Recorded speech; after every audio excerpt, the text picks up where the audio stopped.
There it is, folks. The time has finally arrived. Our yearly release of an episode of Fate's Strange Fake. Episode 2 has finally aired. And I've been assured by many people, and I've seen many statements saying, it's actually happening this time. We're actually going to get the entire series to release in this season. But I'm going to say it, and I said it before, and I'll say it again. I'll believe it when I see the last episode. I'll believe it when the whole thing airs. But for now, I'm eating it up. Yes, episode 2, just like the previous episodes, I absolutely love it. I think before we get into the actual breakdown of the entire episode, my thoughts and my theories and all that kind of stuff, I think the way to condense down my overall thoughts of this so far is that I love that this writer can just break this story. I mean, that's at the core of the function of what they're doing here. They're trying to break the Grail War. They want to seemingly kind of dissect it and figure it out and figure out how to mass produce it and all that kind of stuff. And so it makes sense that everything's breaking. It's almost like the author is like writing a fanfic about Fate and just putting all these quirky mechanics like, oh, now suddenly we have a group of soldiers that all have noble phantasms. That makes perfect sense, right? Let's do that. Let's just do it. Like, why not? Why not do this? And at the same time, it's not silly like a fanfic. It still all makes sense. It's still cohesive. It's all like one through line story. And that's what I love about it. It still makes sense to the world. It's not over the top. It's just freaking cool. Let's have dead apostles. You have, heroic spirits. We have dead apostles too. Let's throw that in there. Like the opposite or something like that. Do it. It's good. I love it. I'm eating all of it up. And yes, I'm loving all these characters so far. Even Jester. Jester's a kind of character that I would normally despise. Like, oh god, this guy's creepy. Get him up.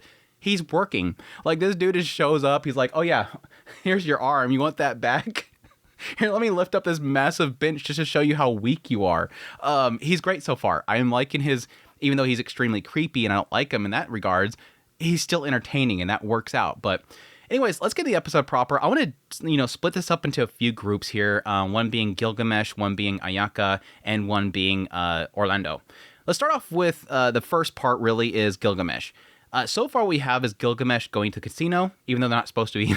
I like that little message there. Like, we have a holy grail. We can't be going off to the casino right now with our heroic spirits. Then he's there, because he's there. This is where all the rich people gather, so obviously that's where he needs to go. But yeah, he's hanging out there with Tina. Now, it's odd because at first it shows Tina walking up, and then suddenly she bumps into somebody, and that person, I thought they overlooked Tina. Like, she had some sort of invisibility on her, but I think it's because the lady was too worried about Gilgamesh, I'm guessing, because she, looked over that way, and then she got the hell out of there. So, I'm guessing she felt a little scared. She probably went up to Gilgamesh to try to hit on him, and he's like, how dare you get away from me before you die? But anyways, yes, what they're sort of kind of implying here is that, yes, Gilgamesh joined the entire war and decided to accept Tina, mainly around the idea of Enkidu being there. A friend of mine is here, thus I'm going to take part in this, and I will, be your servant, whatever. But I like so far what they're kind of doing with him and his relationship with Tina is that it seems like there's going to be sort of a mentoring system here. Because I think he mentioned this in the previous episodes, and he's doing it again here, is he's pushing upon Tina, you are a child, you are a kid, you need to look upon the world with your sparkly eyes and figure out what you want to do. Do you really want to reclaim this land from the others, or were you just doing that because you were a puppet? Figure it out. I'm going to do my thing, but you need to figure out if this is what you really want to do. And I think that is great because it almost continues to have her be fearful of Gilgamesh and overly respectful of him, but it's almost like he's trying to lift her up a little bit. Don't blindly praise me. Do what you want to do. Praise me if you want to praise me, but do what you want to do. I'm already liking this because I do like seeing other sides of Gilgamesh. I've always loved that. Gilgamesh is one of the coolest and most entertaining persons to hate. I've had so many other series where I absolutely hate this guy, but I like seeing other sides of him. And I think a lot of the times I accept how nasty he is because he's able to.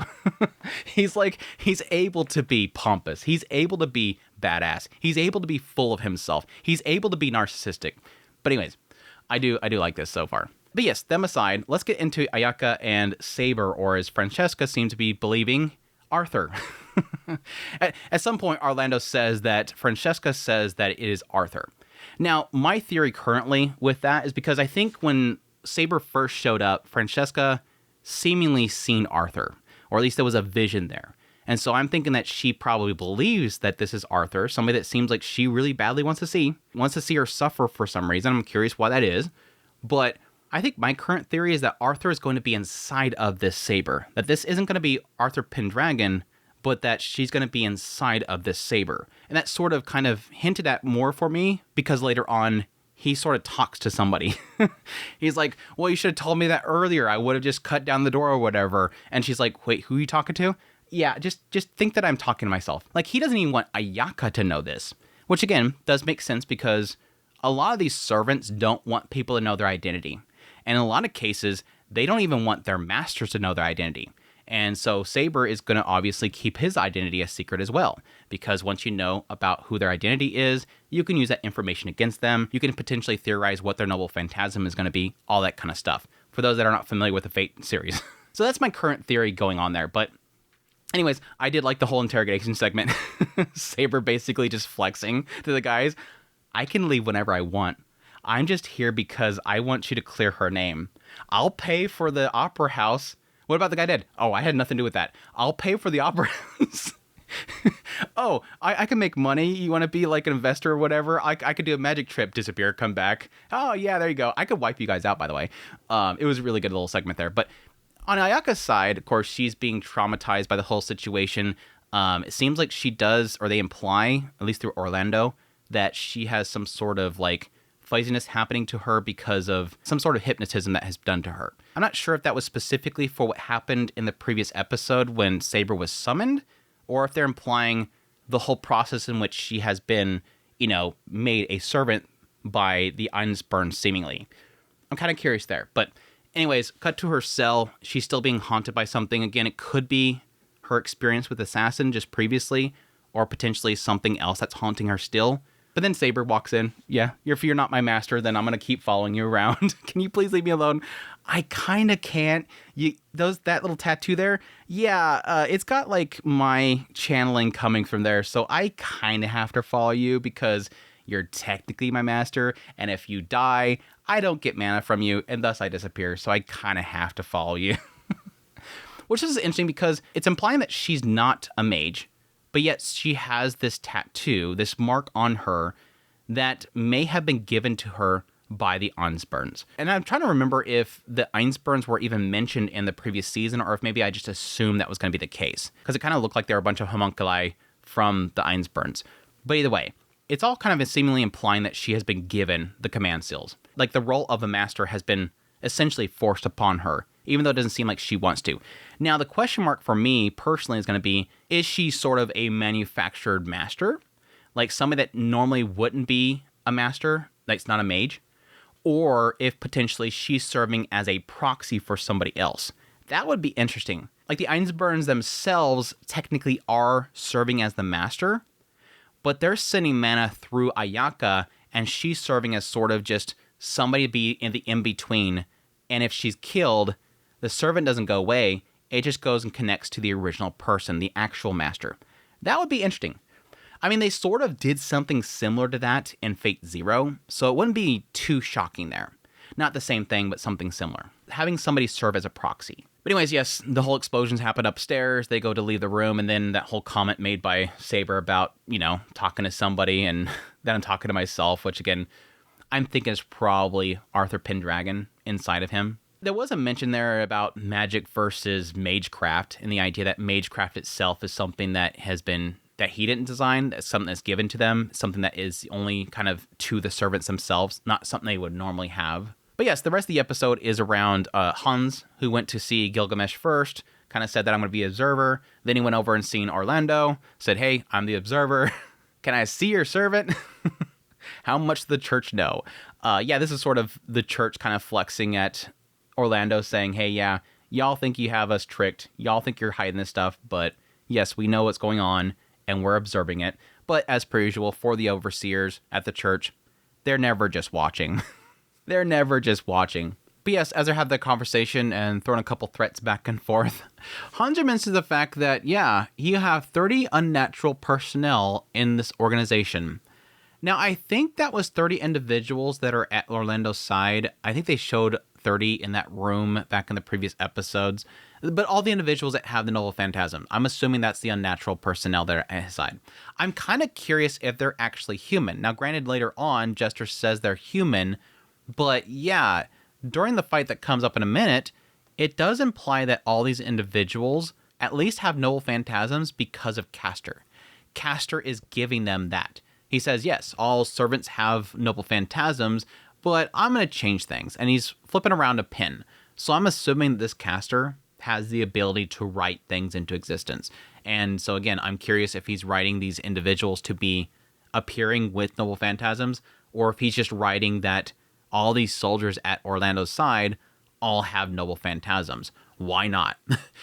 Which at that point, yes, incredibly OP. So I'm assuming there's going to be some sort of limit to what Castor can do there, but it's still pretty freaking crazy. But while they're talking, yes, Castor gives a phone call. Hey, dude, get out of there or get ready to start opening fire at full power because you got something coming your way, which, yes, ends up being Assassin. Assassin, I'm kind of assuming that she has something to do with the other assassin from, I think it was Unlimited Blade Works and Heaven Feel. That specific one. It does seem like she's somehow tied to that. I mean, one being because the arm thing, but additionally, it seems like a lot of emphasis while she's fighting that she's trying to destroy the Grail War because it's messed with her predecessor so much. Which this is odd, by the way, the fact that it seems like she is aware of the previous Grail Wars, which I guess technically makes sense because I think they've implied in other Fate series that when a servant is brought to the world, they at least have an understanding of the world. They're not coming in there and suddenly looking around going, what is that moving boulder over there? That's a car. Oh, okay. Like, Fate Zero, literally, she's just riding around on a motorcycle. They have an understanding of the world. And so there could be quite a bit of knowledge of previous Grail Wars that has flooded into them. Now, granted, nobody else seemingly has been mentioning that. It seems like her specifically. But that could be because once, again, what has happened in this world floods into her mind, she goes, there's one of my predecessors. They were corrupted by this Grail War. So I want to destroy everything about it. So she just chose full chaos. Of course, we've seen that she tried to kill her master. But yes, they fight for a little bit until suddenly Jester shows up. Like I said, I should normally hate a character like this, and I still technically hate him. When this dude shows up, just absolutely just takes this guy's arm in a blink of the eye. Oh, you want this back? Oh, wait, hold on a second. He just chomps into the freaking blade, which I think that was one of Archer's blades. So he's just like chewing into this freaking blade. Yeah, that's tasty. Yeah, human hands are not worthy of carrying this. That was great. That was great. Before, yes, he reveals the fact that he is a dead apostle. That he is sort of the opposite of a heroic spirit, where heroic spirits are something that affirms human history and protects the rules of the human world. A dead apostle denies human history and exists to violate the rules. So they're completely incompatible. So what this sort of implies to me is that he's not human, he's not a mage, he's a vampire, he's something that is like above human, so to speak. That is, again, supposedly a reverse of a heroic spirit, seemingly having, to his admission, not as much power as a heroic spirit, but, again, to the level of heroic spirit, much higher than a human or a mage, and potentially fueling a heroic spirit, which that sounds like, to me, massively OP, which makes sense. They kind of showed us that with the fact that Assassin was going around and using noble phantasms over and over again. Like, literally, Orlando's like, you can't do that. Who is your master? I don't have a master. No heroic spirit could do that and survive. Who is your master? Yeah, he's pretty insanely OP. And yes, after telling Assassin to teleport herself away from the town, if he says as far away from the town as possible, that means that she's on the other side of the world, but we'll see. Before he basically goes up against all these people that are using noble phantasms on him. Again, technically they're all mages, humans, but still, soloing against all of them. It's pretty freaking crazy. And then, yes, proceeds to tell them what they lack. They lack invaluableness. No faith in a god or heroic spirit, not even in their own power. Rather, they just rely on tools instead. And since he can't teach him the concept of invaluableness, he decides to beat him with something that's not even a weapon, which is a bench. Let me just beat you with this. And then, yes, Hansa shows up and just tosses some coffee on him. Oh, you said that nothing can reach you. Here's some coffee. Nice little kind of slap in the face. Probably going to piss this guy off really badly. Very interesting little end there, dude. I'm very interested to know more about Jester. I'm curious if it is specifically vampire. I understand what an apostle is, but I'm not really sure what a dead apostle is specifically to the world of Fate, or at least this creation. So hopefully they kind of dig a little bit more into that. Again, Caster seems to specifically say vampire, but I don't understand how a vampire can be seen as something that is opposite to a heroic spirit. Again, going to what Jester specifically said there, it technically makes sense. I'll just be curious if there's a little bit more to it than just that. Either way, it does make sense that he's a vampire because he got his heart smashed and it comes back. I mean, that's kind of typical to a lot of vampires, the idea of immortality. But anywho, really, really cool episode, as usual. Really, really eating it up. I will be covering this show on a weekly basis if it comes back again next week. So I hope you guys enjoyed my video, and hopefully you'll stick around and stay subbed to the channel so you can get all my videos on this. I'm looking forward to more of it, but I hope you guys enjoyed this video. As always, as usual, down in the comments down below, let me know what you thought of the episode. But if you are a light novel reader, I don't need answers to any of my speculation. If I messed something up and it actually was in the show, you're more than welcome to say something about it, but please keep all spoilers or like, oh my gosh, here's all this information about this character. Oh, you don't know what this character's name is? It's actually his name is the character. I don't need the servants' names. I don't need any of that stuff. Be very careful about spoilers, not just for me, but for other people. But I really appreciate that. But anyway, thank you guys for watching. Until next time, y'all take care.